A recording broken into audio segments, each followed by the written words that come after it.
Hello বন্ধুরা, আমি রবিন আর এখন কথা বলবো কিছু লেটেস্ট আপডেট নিয়ে। তো সবার প্রথমে যেটা নিয়ে কথা বলবো সেটা হচ্ছে টলিউডে আবারও শুরু হতে চলেছে নতুন অধ্যায়।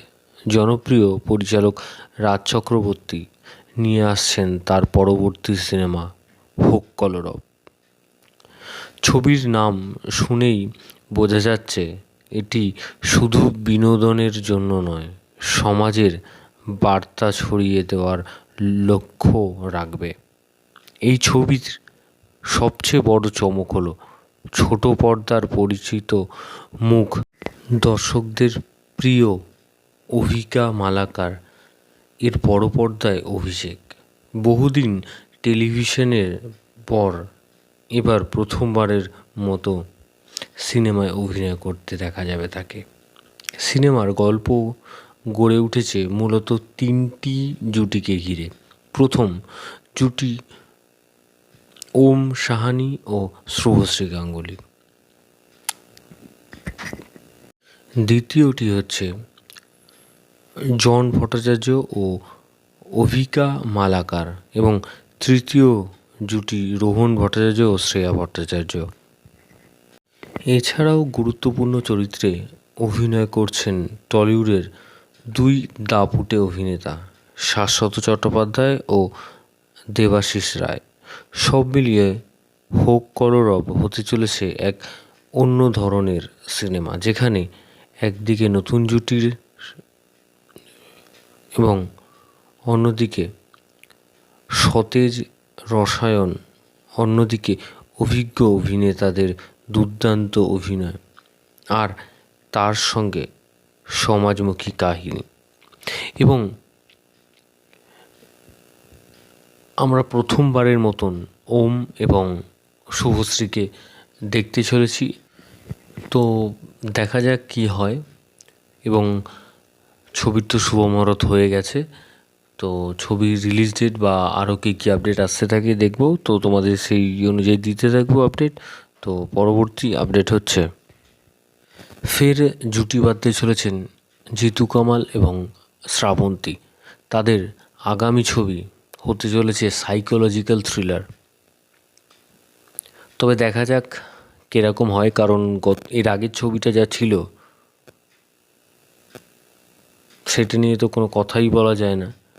তো এই ছবিটা একটা সাইকোলজিক্যাল থ্রিলার, দেখা যাক কী হয়। তো এর আপডেট তোমাদের দিতে থাকবো। তো পরবর্তী আপডেট হচ্ছে এইবার কথা বলবো একটা রিউমার নিয়ে। তো এক যুগ পর দেব জিৎ একসাথে।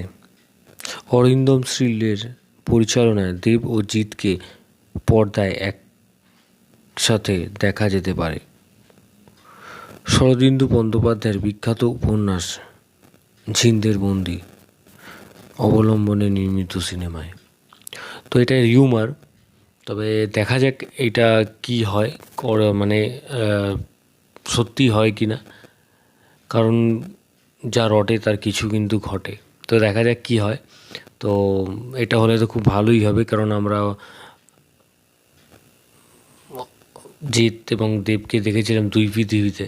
তো তারপর এক যুগ কেটে গেছে, তারপর আমরা যদি দেখতে পাই দেব এবং জিৎকে, তো সেটা খুবই ভালো বিষয়। তো দেখা যাক কী হয়। তো পরবর্তী আপডেট হচ্ছে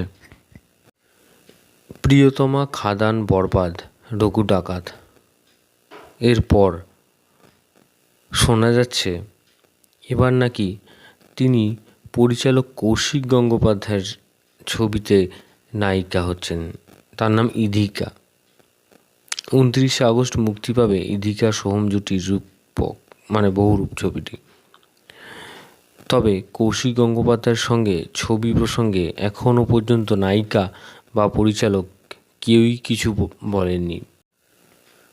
তো এরকমই একটা আপডেট উঠে আসছে। তো দেখা যাক কী হয়, তো ফাইনালি হয় কি না, তো দেখা যাক। তো সঙ্গীত শিল্পী অরিজিৎ সিং উনি একটি ছবি বানাচ্ছেন, যার শুটিং চলছে বোলপুরে। অরিজিতের ছবিতে অভিনয় করছেন দুজন দাপুটে অভিনেতা, যার নাম নওয়াজুদ্দিন এবং পঙ্কজ ত্রিপাঠী। তো এই ছবির নাম কী হতে চলেছে সেটা এখন আমরা জানতে পারিনি, তবে দেখা যাক কি হয়। তো এরকম ধরনের আরও আপডেট পেতে তোমরা সাবস্ক্রাইব করো চ্যানেল পি বাংলা পিবি এবং বেল আইকনে ক্লিক করতে ভুলো না। বেল আইকনে ক্লিক করলে তোমরা সবার আগে নোটিফিকেশন পেয়ে যাবে। ধন্যবাদ।